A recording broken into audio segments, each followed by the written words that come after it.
Miniature toy doll house. एक बार की बात है, शिवापुर नामक एक गांव में संजय नाम का एक माली रहा करता था। उसके पुरखों से माली का काम चला आ रहा था। वह फूलों के बीज बोता, उनके देखरेख करता।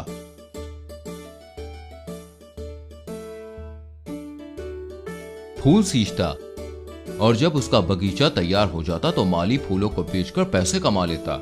इसी से उनकी रोजी रोटी चलती थी। बेटा चंपक, अरे ओ बेटा चंपक, कहाँ है?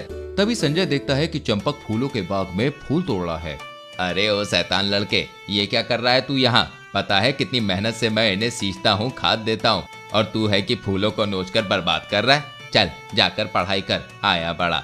इस तरह संजय चंपक को वहाँ से भगा देता है। वहीं चंपक, जो कि बहुत ही शैतान बच्चा था, ये पापा ना मुझे कभी फूलों के बाग में नहीं जाने देते। फूलों को तोड़ने में कितना मजा आता है। तभी पीछे से चंपक की माँ आकर उसके कान मरोड़ती है।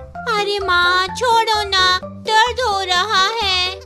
अच्छा, तुझे भी दर्द होता है? ठीक ऐसा ही दर्द होता है उन फूलों को जब तू उन्हें नोचता है। चल जा अब यहाँ से और पढ़ाई कर। वहीं चंपक को माँ बाबा की डांट से बहुत ज्यादा गुस्सा आता है और वो जंगल की ओर चला जाता है।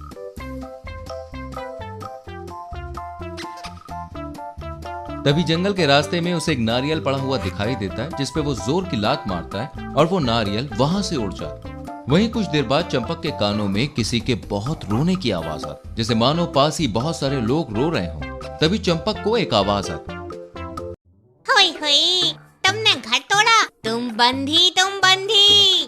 अरे ये इतना छोटा इंसान कहाँ से आया? हुई हुई। तभी चंपक देखता है कि वो चारों तरफ से ढेर सारे लिलीपुट से घिरा हुआ होता है और उन सभी के हाथों में हथियार होते हैं। तुम लोग कौन हो और ये क्या कर रहे हो? हम लिलीपुट हैं और तुम हमारे गुनहगार हो। राजा ने बुलाया है, चलो आप। फिर लिलीपुट चंपक को बंदी बनाकर राजा के पास ले जाते हैं। हुई हुई, राजा जी प्रणाम, ये रहा गुनहगार। हुई हुई। तुम मुझे गुनहगार क्यों कह रहे हैं?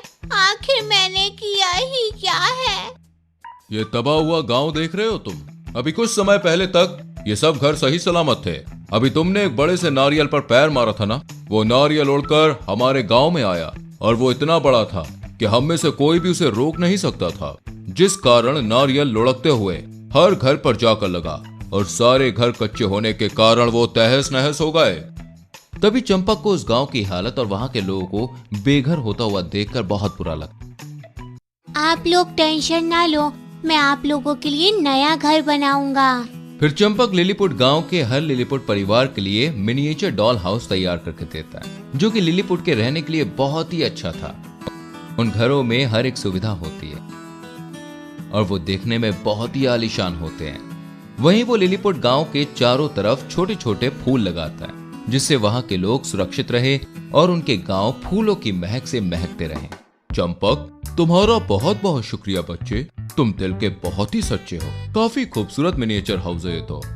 हाँ, और ये घर मजबूत भी है। इसके बाद चंपक घर आ जाता है और उसे समझ में आ जाता है कि नाजुक चीजों की हमेशा रक्षा करनी चाहिए, उन्हें तबाह नहीं करना चाहिए। जिसके बाद वो फूलों को पिता के साथ उनकी खूब सेवा करता है और आए दिन लिलीपुट से मिलने जाता है और उनके साथ खूब खेलता है, मस्ती करता है।